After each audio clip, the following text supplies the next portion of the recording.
శ్రీకృష్ణుడు పాలించిన నగరం ద్వారక. మహాభారత కాలంలో అంటే కలియుగం కంటే ముందున్న ద్వాపర యుగం. శ్రీకృష్ణుడు పాలించిన ఈ నగరం ఇప్పుడు సముద్రం అడుగున ఉంది. మన భారత ఇతిహాసాలకు బలాన్ని చేకూర్చే ఆనాటి ఆనవాళ్లు ఇంకా పదిలంగా ఉన్నాయి. శ్రీకృష్ణుడు పాలించిన ఈ నగరానికి ఏమైంది? ద్వారక సముద్రంలో ఎందుకు మునిగిపోయింది? ద్వారక సముద్రం లోపల మునగడానికి గల కారణం ఏంటి? ఆ ప్రళయాన్ని ప్రత్యక్షంగా ఎవరు చూశారు? అసలు ఆ రోజు ఏం జరిగింది? వేదవ్యాసుడు సంస్కృత భాషలో రాసిన మహాభారతంలో ద్వారక నగరాన్ని ద్వారావతిగా వర్ణించాడు. ద్వారం అంటే వాకిలి లేదా ద్వారం అని అర్థం. ఈ నగరానికి అనేక ద్వారాలు ఉండడం వల్ల ద్వారక అనే పేరు వచ్చింది. అనార్త సామ్రాజ్యాధీశులైన యాదవులకు ద్వారక రాజధాని. గుజరాత్ రాష్ట్రం పశ్చిమ తీరాన ఉన్న ఈ నగరం సముద్రంలో మునిగిపోయింది. మహాభారతం ప్రకారం ఈ ద్వారక నగరం కురుక్షేత్ర యుద్ధం తరువాత కొన్ని సంవత్సరాలకు సముద్రంలోకి మునిగిపోయిందని చెప్పబడింది. మగధ రాజైన జరాసంధుడి దండయాత్రల నుండి ప్రజలను రక్షించడానికి షిరా సామ్రాజ్యానికి చెందిన యదు ప్రముఖులు సముద్ర గర్భంలో ఉన్న ద్వీపాల సమూహాలను ఎంచుకొని ఈ నగర నిర్మాణ పనులు పూర్తి చేసి ప్రజలను శురాసేన సామ్రాజ్యపు రాజధాని మధుర నుండి ద్వారకాకు తరలించారు. ఈ ద్వారక నగరం అనర్త సామ్రాజ్యంలో ఒక భాగం. ద్వారక నగరాన్ని సామ్రాజ్యం అని అనడం కంటే కూడా సంయుక్త రాజ్య సంహారం అని అనడం మేలు. ద్వారకాని పాలించిన యాదవులు దశరాస్ మదవులు అని కూడా పిలువబడ్డారు. ద్వారకాలో నివసించిన వారిలో మనకు ప్రముఖంగా వినిపించే పేర్లు శ్రీకృష్ణుడు, బలరాముడు, సాత్యకి, కృతవర్మ, ఉద్ధవుడు, ఆక్రూరుడు, ఉగ్రసేనుడు. ద్వారకాను కుశస్థలి అని కూడా అంటారు. అయితే ఈ ద్వారకా నగరం కృష్ణుడి చేత జరసంధుడి యుద్ధాల నుండి ప్రజలను కాపాడడం కోసం నిర్మించారు. హిందువులు అతి పవిత్రంగా భావించే 4 ధామాల అంటే చార్ధాంలో ద్వారక కూడా ఒకటి. ద్వారకాకు సమీపాన రైవతిక పర్వతాలు కూడా ఉంటాయి. అర్జునుడు ఇంద్రప్రస్థం నుండి హిమాలయాలకు తీర్థయాత్ర చేస్తూ తూర్పున సముద్ర తీరానికి చేరుకున్నాడు. అక్కడి నుండి దక్షిణ సముద్ర తీరాల మీదుగా పశ్చిమ సముద్ర తీరం వైపు ప్రయాణించి ద్వారకాకు చేరి శ్రీకృష్ణుడిని కలుసుకున్నాడు. శ్రీకృష్ణుడు, అర్జునుడు ఇద్దరు కలిసి ప్రభాస తీర్థములో కొంత సమయం గడిపారు. తర్వాత రైవతిక పర్వతం చేరుకొని అక్కడ కొంతకాలం గడిపారు. వాళ్ళిద్దరూ రైవతిక పర్వతం చేరే ముందు శ్రీకృష్ణుడి ఆదేశం ప్రకారం రైవతికంని చాలా అందంగా అలంకరించారు. అలాగే అక్కడ కావలసినంత ఆహారం పుష్కలంగా సేకరించి పెట్టారు. వారిని సంతోషపరచడానికి నృత్యగానాదులకు అవసరమైన ఏర్పాట్లు కూడా చేశారు. అర్జునుడు, శ్రీకృష్ణుడు ఆ నృత్య గీతాలను చూసి సంతోషించారు. తర్వాత అర్జునుడు విశ్రాంతి తీసుకున్నాడు. అర్జునుడు స్వర్ణరథంలో యాదవుల రాజధాని అయిన ద్వారకాకు చేరుకున్నాడు. అర్జునుడు ద్వారకాకు వస్తున్నాడని తెలుసుకొని ద్వారకాను అందంగా అలంకరించారు. పూల తోటలు, గృహాలను, వీధులను ఎంతో అందంగా అలంకరించారు. ద్వారకవాసులు అర్జునుడిని ఎప్పుడెప్పుడు చూస్తామా అనే ఆతృత వల్ల వేల మంది ద్వారకాకు వచ్చారు. మిద్దెలు, మేడలు అన్ని ప్రజలతో నిండిపోయాయి. వాళ్లతో పాటు స్త్రీలు కూడా ఎదురు చూస్తున్నారు అర్జునుడిని చూసేందుకనే. భోజులు, అంధకులు, వృష్టులు అర్జునుడికి గౌరవంతో స్వాగతం పలికారు. అర్జునుడు ద్వారకాలోని పెద్దలకు నమస్కరించి వారి ఆశీర్వాదం తీసుకున్నాడు. యాదవ యువకులు అర్జునుడిని ప్రేమాభిమానంతో స్వాగతించారు. వాళ్ళందరినీ అర్జునుడు ఆనందంతో కౌగిలించుకున్నాడు. అక్కడి నుండి అర్జునుడు ఎంతో ఆనందమయమైన కృష్ణ మందిరం చేరుకున్నాడు. అక్కడే కృష్ణుడితో కొంతకాలం గడిపాడు. అర్జునుడి మనసు కృష్ణుడి చెల్లెలైన సుభద్ర మీద లగ్నమైంది. కృష్ణుడు అర్జునుడికి సుభద్రను తీసుకెళ్లడానికి అనుమతి ఇచ్చాడు. అర్జునుడు సుభద్రను తీసుకుపోతుండగా యాదవ వీరులు అడ్డుకున్నారు. దాంతో ద్వారక మొత్తం అప్రమత్తం అయ్యింది. ఈ విషయం యాదవ ప్రముఖునికి తెలిసింది. దాంతో యాదవ ప్రముఖుడు స్వర్ణఢమారం మోగించి సైన్యాన్ని పిలిపించాడు. ఆ సైన్యం 4 వైపుల నుండి అర్జునుడిని చుట్టుముట్టారు. యాదవ ప్రముఖులు తింటున్నవారు తింటున్నట్లు, పానీయములు తాగుతున్నవారు తాగుతున్నట్లు వారు చేస్తున్న పనులను ఆపివేసి అక్కడకు చేరారు. వృష్టి, భోజ, యాదవ వీరులందరూ వారి స్థానాలలో కూర్చున్నారు. యాదవ ప్రముఖుడు ఎర్రబడిన కళ్ళతో సుభద్రను తీసుకెళ్తున్న అర్జునుడిని అడ్డుకున్నాడు. యాదవ వీరులు కోపంతో అర్జునుడు చేసిన పనిని నిందిస్తున్నారు. కొందరు వారి స్వర్ణ ఖచ్చిత రథములను సిద్ధం చేస్తున్నారు. కొందరు సారథులను పిలిపించారు. కొందరు ఆయుధాలను తీసుకురమ్మని ఆజ్ఞాపించారు. కొందరు తమ బంగారు అంబులను, బలమైన కవచాలను తీసుకురమ్మని చెప్తున్నారు. కొందరు అసహనంగా గుర్రాలను లేపి స్వర్ణభరణ భూషితములైన ఆ అశ్వాలను రథములకు కట్టి వేస్తున్నారు. కొందరు వారి వారి రథకులను పిలిపిస్తున్నారు. మొత్తం మీద అర్జునుడు సుభద్రల వివాహం జరిపించారు. వాళ్ళిద్దరూ బయలుదేరి పుష్కర్లో కొన్ని రోజులు ఉండి చివరకు హస్తినాకు చేరుకున్నారు. శృతశ్రవుడి పుత్రుడు, వసుదేవుడి మేనల్లుడు శిశుపాలుడు. శిశుపాలుడు పాండవుల వలె శ్రీకృష్ణుడికి మేనత్త కుమారుడు.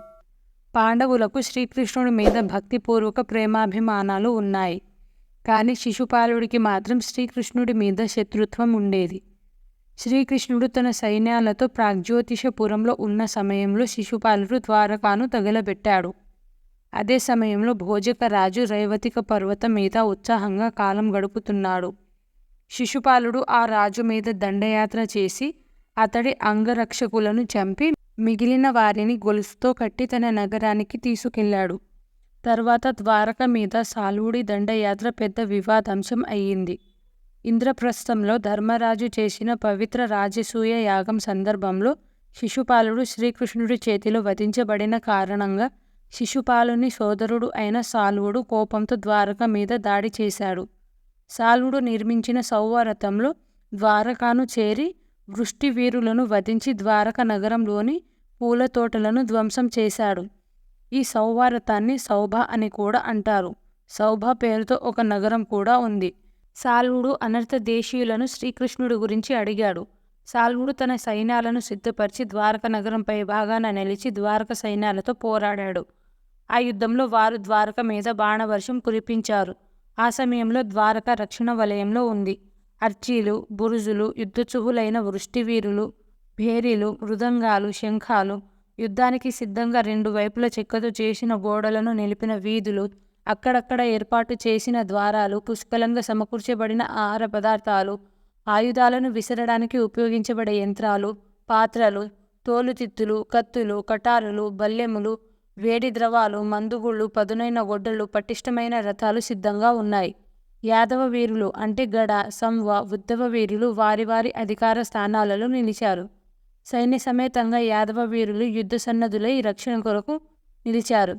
సాల్వుడు ద్వారకాలో ప్రవేశించాడు. కానీ ద్వారక చుట్టూ చూసిన ఒక్క మనిషి కనిపించలేదు. అన్ని వీధులు ఏనుగులతో, అశ్వములతో నిండి ఉన్నాయి. సౌభారాజు సాల్వుడు తన కాల్బలములను, అశ్వదళాలను, గజదళాలను స్వయంగా నాయకత్వం వహిస్తూ తన చతురంగ బలంతో భూమార్గంలో పుష్కలమైన నీరు ఉన్న మార్గంలో ప్రయాణం సాగిస్తూ శ్మశానాలను, ఆలయాలను, పవిత్రమైన వృక్షరాజాలను, చీమల పుట్టలు కలిగిన భూములను దాటుకుంటూ ద్వారక వైపు దండయాత్రకు వచ్చి విడిది చేశాడు. చారుదేష్ణుడు, సాంబ ప్రద్యుమ్నుడు మొదలైన రాజకుమారులు యుద్ధోత్సాహంతో సాల్వుడిని ఎదుర్కొన్నారు. రథాలలో ఆయుధాలను నింపుకొని సాల్వుడిని ఎదుర్కోవడానికి నిర్ణయించుకొని రాజకుమారులు సాల్వుడి సైన్య శిబిరం దగ్గరికి చేరుకున్నారు. సాంబుడు సాల్వుడి సైన్యాధ్యక్షుడైన క్షేమనర్తిని తరిమి కొట్టి వేగవంతుడిని విధించాడు. అలాగే చారుదేష్ణుడు వివిధ్యాన్యుడిని వధించాడు. సాల్వుడు ప్రద్యుమ్నుడిని ముందుగా ఓడించాడు. సారథి ప్రద్యుమ్నుడిని అక్కడి నుండి తీసుకువెళ్ళాడు. ప్రద్యుమ్నుడు కోలుకున్న తర్వాత తిరిగి సాల్వుణ్ణి ఎదుర్కోవడానికి తీసుకువచ్చాడు. ప్రద్యుమ్నుడు సాల్వుణ్ణి ఓడించి తరిమి కొట్టాడు. శ్రీకృష్ణుడు ఇంద్రప్రస్థం నుండి ద్వారకాకు వచ్చాడు.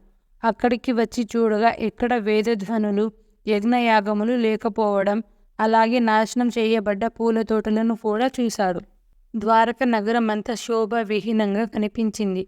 నగరమంతా విరిగిన ఆయుధాలతో నిండిపోయింది. శ్రీకృష్ణుడు రథ, గజ, తురంగ, కాల్బల సహితమైన సైన్యాలను తీసుకువెళ్ళి అనేక దేశాలు దాటి మృతిక వర్తమును చేరాడు. శ్రీకృష్ణుడికి సాల్వుడు తన రథముతో సముద్రపు ఒడ్డున నిలిచి ఉన్నాడని తెలిసింది. శ్రీకృష్ణుడు తన సైన్యంతో అక్కడికి చేరుకున్నాడు. సాల్వుడు అపారంగా బాణవర్షాన్ని కురిపించాడు. కృష్ణుడు వాటిని లెక్క చేయకుండా సాల్వుడిని ఎదుర్కొన్నాడు. కృష్ణుడు వేస్తున్న బాణాలు సాల్వుడిని చేరడం లేదు. 2 యోజనాల దూరంలో కూడా సాల్వుడి జాడ కనిపించకపోవడంతో శ్రీకృష్ణుడు సైన్యాలు కేవలం ప్రేక్షక పాత్ర వహించాయి.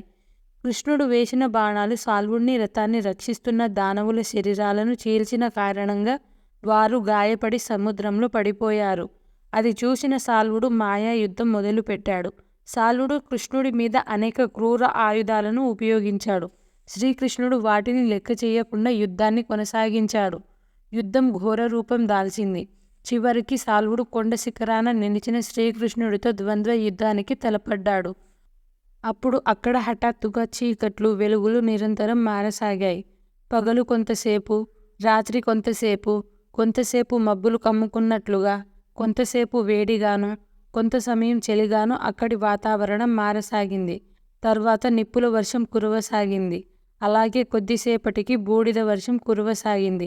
మళ్ళీ కొద్దిసేపటికి ఆయుధ వర్షం కొనసాగింది.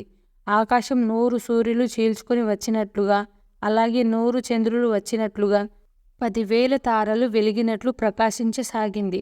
అసలు పగలేదో రాత్రేదో గుర్తించడం కష్టంగా మారిపోయింది. ఆ ప్రాంతం అంతా వింత ప్రాంతంగా మారిపోయింది. అప్పుడు శ్రీకృష్ణుడు ప్రజ్ఞాస్త్రం ప్రయోగించాడు. శ్రీకృష్ణుడి సేవకుడి రూపంలో ఒక సేవకుడు కృష్ణుడి దగ్గరికి వచ్చి తాను ద్వారకా నుండి వచ్చానని, అహకుడు సందేశం పంపాడని చెప్పాడు. దిగులుగా దుఃఖిస్తూ, దేవా, అహకుడు నాతో ఇలా చెప్పాడు. కృష్ణ, నీవు లేని సమయం చూసి సాల్వుడు కొంత సైన్యంతో ద్వారకాకు వచ్చి మీ తండ్రిగారైన వసుదేవుడిని సంహరించాడు. ఇక యుద్ధంతో పనిలేదు గనక నువ్వు యుద్ధాన్ని ఆపి ద్వారకాను రక్షించే బాధ్యతను స్వీకరించు అని చెప్పాడు. ఈ అబద్ధపు సమాచారానికి శ్రీకృష్ణుడు కొంతసేపు దిగులుపడి, తర్వాత కొంత సమయానికి కోలుకొని ఇది సాల్వుడి మాయ అని గ్రహించి యుద్ధాన్ని కొనసాగించాడు. సాల్వుడి సైన్యాలు శ్రీకృష్ణుడి మీద బండరాళ్లను దొర్లించారు. శ్రీకృష్ణుడు వాటిని శక్తివంతమైన అస్త్రశస్త్రములతో ఎదుర్కొన్నాడు. తర్వాత శ్రీకృష్ణుడు సుదర్శన చక్రాన్ని ప్రయోగించాడు. చివరిగా సాల్వుడు గదాయుద్ధాన్ని ప్రయోగించాడు. సుదర్శన చక్రం సాల్వుడిని చీల్చింది. మహావీరుడైన సాల్వుడు వధింపబడ్డాడు. శ్రీకృష్ణుడు తన రథాన్ని సౌభానగరం ముందు ఉంచి పాంచజన్యమును పూరించి విజయధ్వానం చేశాడు. మిగిలిన సైన్యాలను సమూలంగా నాశనం చేసి సౌభానగరంలో ప్రవేశించి మేరు పర్వతం వంటి ఆ నగరాన్ని ధ్వంసం చేసి తగలబెట్టాడు. దానవులు భయంతో నగరం విడిచి పారిపోయారు. సాల్వుని వధించి సౌభానగరాన్ని ధ్వంసం చేసిన శ్రీకృష్ణుడు తన సైన్యంతో విజయోత్సాహంతో అనర్తాకు చేరుకున్నాడు. పాండ్యుల రాజు సారంగధ్వజుడు. అయితే ఒకరోజు వాసుదేవ శ్రీకృష్ణుడు వారి దేశం మీద దండెత్తినప్పుడు అతడి బంధువులందరూ పారిపోయారు. సారంగధ్వజుడి తండ్రి ఒక యుద్ధంలో శ్రీకృష్ణుడి చేత చంపబడ్డాడు. అందుకే సారంగధ్వజుడు శ్రీకృష్ణుడి మీద పగ తీర్చుకోవాలనుకున్నాడు. భీష్ముడు, ద్రోణుడు, భార్గవరాముడు, కృపాచార్యుడు మొదలైన వారి వద్ద నుండి పొందిన ఆయుధాల కారణంగా సారంగధ్వజుడు ఆయుధ సంపత్తితో రుక్మి, కర్ణుడు, అర్జునుడు, కృష్ణుడు మొదలైన వారికి సమానుడయ్యాడు. ఆ కారణంగా అతడు ద్వారకాను జయించి మిగిలిన ప్రపంచాన్ని జయించాలని అనుకున్నాడు. ఆయన హితేషులు అతడి హితము కోరి అతడిని అలాంటి ఆలోచనలు నిరాశకరమైనవని చెప్పి అతని మనసు మార్చారు. ఆయన తన మనసు మార్చుకొని తన రాజ్యాన్ని పాలించాడు. తరువాతి కాలంలో ఆయన కురుక్షేత్ర యుద్ధంలో పాండవుల సేనకులకు సహకరించి యుద్ధం చేశాడు. రోజురోజుకు బలమైన గాలులు వీచసాగాయి. కుండలు, మృన్మయ పాత్రలు అకారణంగా పగలసాగాయి. చంద్రుని చుట్టూ ఒక వలయం వంటి ప్రకాశం ఏర్పడింది. చతుర్దశిలో గ్రహణం ఏర్పడింది. కురుక్షేత్రం జరిగిన 36వ సంవత్సరం ఆరంభమైంది. ఈ సూచనలను గ్రహించిన శ్రీకృష్ణుడు యాదవులను సమావేశపరిచి అందరినీ పవిత్ర సముద్ర స్నానం చెయ్యడానికి వెళ్ళమన్నాడు. యాదవులందరూ సకుటుంబంగా ప్రభాస తీర్థానికి వెళ్ళి అక్కడ తాత్కాలిక నివాసాలను ఏర్పరచుకున్నారు. విస్తారమైన ఆహార పదార్థాలు, మత్తు పానీయాలు తీసుకువెళ్లారు. బ్రాహ్మణ సంతర్పణ కొరకు తయారు చేసిన ఆహారాన్ని కోతులకు పెట్టారు. యాదవ వీరులు మత్తు పానీయాలు తాగి బాగా మత్తులో ఉన్నారు. అప్పుడు సాత్యకి, కృతవర్మ మధ్య కురుక్షేత్ర యుద్ధంలో జరిగిన పొరపాట్ల గురించి ఒక వివాదం తలెత్తి అది తీవ్రమైన పగగా చెలరేగింది. ఈ వివాదంలో ఒకరిని ఒకరు చంపుకొని చివరికి యాదవులు నిశ్శేషమయ్యారు. శ్రీకృష్ణుడి ఆదేశానుసారం ద్వారకాకు వచ్చిన అర్జునుడు అక్కడి ప్రముఖులకు ద్వారక ఇక 7 రోజులలో మునిగిపోతుందని చెప్పాడు. తరువాత శ్రీకృష్ణుడి మనవడు వజ్రుడు ఇంద్రప్రస్థానానికి రాజయ్యాడు. అర్జునుడు ద్వారకాకు వెళ్ళి యాదవులకు శ్రీకృష్ణ బలరాములతో సహా అంత్యక్రియలు నిర్వహింపజేసి ద్వారక వాసులను నగరాన్ని ఖాళీ చేయించి వారి సంపదలను వాహనాలలో ఎక్కించి ద్వారకాను దాటి వెనుతిరిగి చూసే సమయానికి మెల్లమెల్లగా ద్వారక నీట మునగడం స్వయంగా ద్వారక వాసులతో సహా దర్శించారు. ద్వారక వాసులు అక్కడి నుండి హస్తినాకు బయలుదేరారు. చూశారు కదా ఫ్రెండ్స్, ఇవాల్టి వీడియోలో ద్వారక గురించి. ఇంకా మీకు తెలిసిన విషయాన్ని నాతో షేర్ చేసుకోండి అండ్ మన ఛానల్ని కూడా సబ్స్క్రైబ్ చేసుకోండి.